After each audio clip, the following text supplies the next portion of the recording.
all the way down here just to speak to us for a little bit. So everybody welcome Jim Walsh.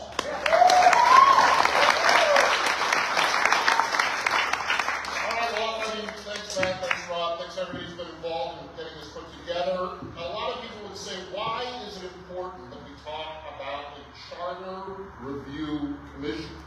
It's not on the top of the pops for everybody when they think of political races. But it is critically important. In the counties in this state which have charter systems, that is, councils instead of commissions, that charter is the constitution of the county. It sets the framework for how the county does its business. That's why you've heard these candidates for the Charter Review Commission here tonight talk about the structure of Clark County government. You've heard the issues they're dealing with. The way that it's set up right now, there's too much authority given to the executive branch and not enough to the county council itself. And so what you need to get better results from your county government is to shift that balance of power a little bit back to where it is originally meant to be, which is, well, equally among them, but really the lean in terms of the power in your county should be with the legislative body, which is your county council. And that's what your members of this Charter Review Commission can do in the process the next year or so.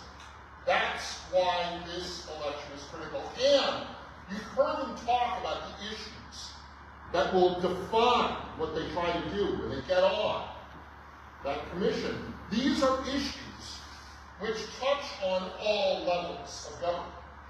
So it's not just a local thing. What they will do on this Charter Review Commission affects what happens at the state level and even the federal level. I mean, obviously, what you hear about in the news about what happens in D.C. or what happens in Olympia, all that trickles down on to what happens here in Clark County. But if you do it right, what you do here in Clark County also trickles up to Olympia and D.C. And you know the issues. They're not complicated. You know, they use the word public safety. They're public safety. I don't like the term public safety. I think it's a bureaucratic buzzword. It's crime. What you want to fight is crime. And this is the issue which means the most and translates into action the most and really is defined the most at the local level. I mean, people back in D.C. can talk about crime, but they commit crimes, but they don't really do much to help you fight crime in places like Camas and Washougal and Vancouver. But what your county council is, and what these people who set the constitution for your county, and what the sheriff does, has a lot to do with crime. And so crime is a major issue that the people on this Charter Review Commission can help fight. They can put the tools into the sheriff's hands so the sheriff doesn't have to have 4 deputies on call at a given moment in a big county. You've heard about, the ranked choice voting. And I mean, this is a piece of work. It's one of these things that sounds kind of interesting, like at a Friday night bull session, at WSU. But in practice, ranked choice voting is a dumpster fire. It never works right. It doesn't even work right for the people who like it. So this is an issue that the progressive left at the moment likes ranked choice voting, but even they got burned by it up in Alaska. They won one election with it and then lost that election the next time around. So the progressive left will push for ranked choice voting because it's on their scripts, it's on their talking points from George Soros and all the big money people who fund the progressive left.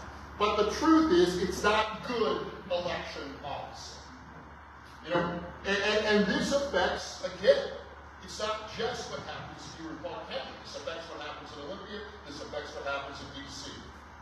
What's good election policy is transparency and accountability. What you want in your election process is checks and balances that make sure that the right people are registered to vote, that the right people get out to vote and actually put their ballots in, and that the ballots are counted right in a way you can audit. It's not complicated, again. And this has more to do than just with local issues here at the county. It applies in Olympia, it applies in D.C. You know, when we talk about transparency and accountability in elections, this is the opposite of ranked choice voting. And ranked choice voting is virtually impossible to audit. And that's, frankly, why some people like it. It's because you can't audit. Transparency and accountability, the auditability of election processes and results, will, if you do it right, result in a system that people believe in. And if people believe in the system, they're more inclined to participate in the system. You know, we hear concern about voter turnout, and those are legitimate concerns. Even with mail-in voting in the state, the overall voter participation in Washington State is on a downward trend. And if you believe that people who love mail-in voting, and many do, it's not partisan. There are Republicans who like mail-in voting. If you listen to people who like mail-in voting, they have no explanation. They say it's supposed to be easy, everyone does it, everyone loves it. Well, if everyone loves it, why is voter turnout on the downslope? Because people don't trust the system. And that may be slightly more conservatives than progressives are like that, but there are progressives who don't like the system or trust the system here in Washington. So how do we restore the trust? By making sure in our state law that the right people register, and in a mail-in voting state, in a state like ours, where everybody votes by mail, making sure the right people are registered is the critical due diligence. Because we don't go to a poll and sign a book and show a license in order to vote. We have to make sure on the front end, when people register to vote, that they're verified, that they're bona fide, that we know the right people are on that list, on that database. Because we send our ballots out to whoever's on that list. I mean, talk about a leap of faith. We put them in the mail and we send it out. I mean, these ballots are worth thousands of dollars each. Unfortunately, more each budget cycle. And we just send them out as though they're junk mail or something. One of the ways we can make sure that they're not just getting tossed in the garbage or tossed into the hands of crooked manipulators is make sure those mailing lists, those databases, the voter rolls, they call them, are clean and updated and full of people who are legal voters. Yeah, that is important.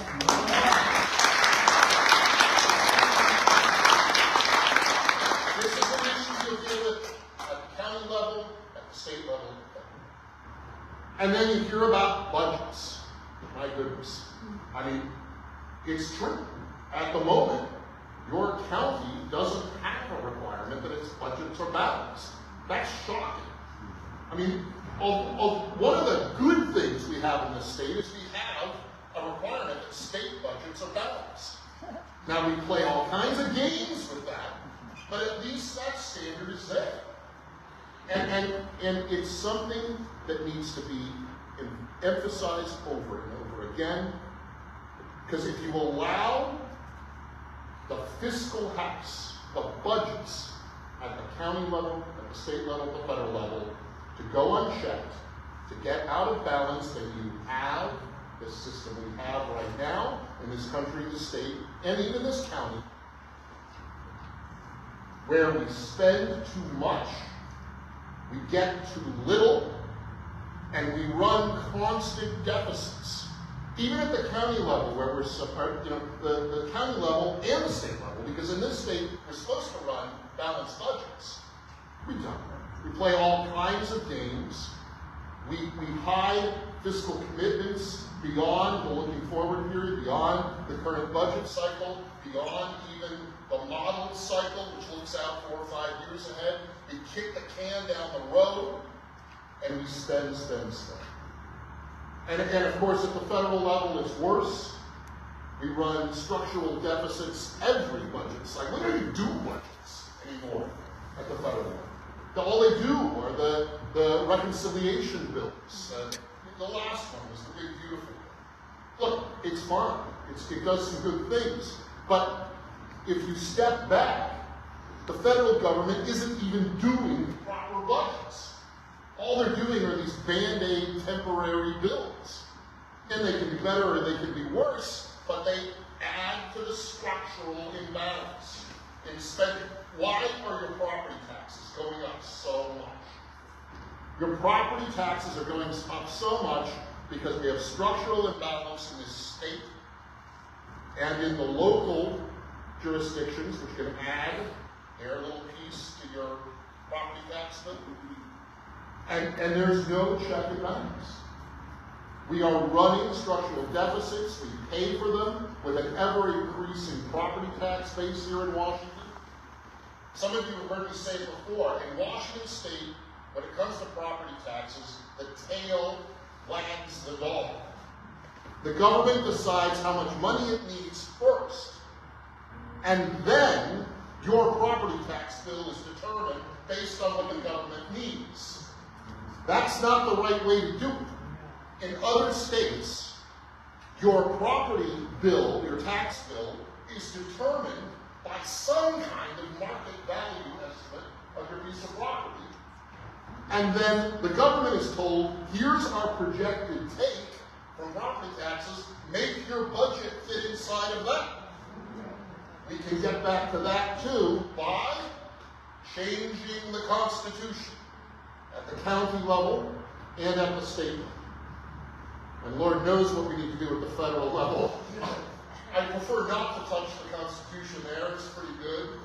But we certainly need something to ring in the unchecked spending out of D.C. But what I want you to think of when we talk about these things is that all of these issues operate simultaneously on multiple levels. So you can say, well, a Charter Review Commission position, it's kind of local and people don't know what they're... No! The Charter Review Commission in rewriting the Constitution of Clark County has as much to do with the quality of life and the quality of government service that you get as a Congress member is. Now you're going to say, oh, that's not true, they deal with more money. It doesn't matter, because the spirit of good government operates both up and down the scale. If Clark County does a better job structuring its county government, that puts pressure on your legislators, Stevie's over there, Lee's, where's they back there, and me to do better in Olympia. And if Clark County does a better job with its budgets, with crime fighting, with its election processes, that puts pressure all the way back to D.C. Remember, I love it, I say it all the time, and it's always true. The Washington State Constitution in Article 1, Section 1 starts with the most critical truth in all public policy. All political power is inherent in the people. And governments derive their just powers from the consent of the governed. And those governments exist to protect individual rights. We've forgotten that too much in our politics. And what you have the chance to do here by supporting Ann Dodd and Brendan Harrison and Bob Reynolds and Lana's running for city council and Ross and Jay and Klein and who am I leaving out there? A couple of leaving. Brad.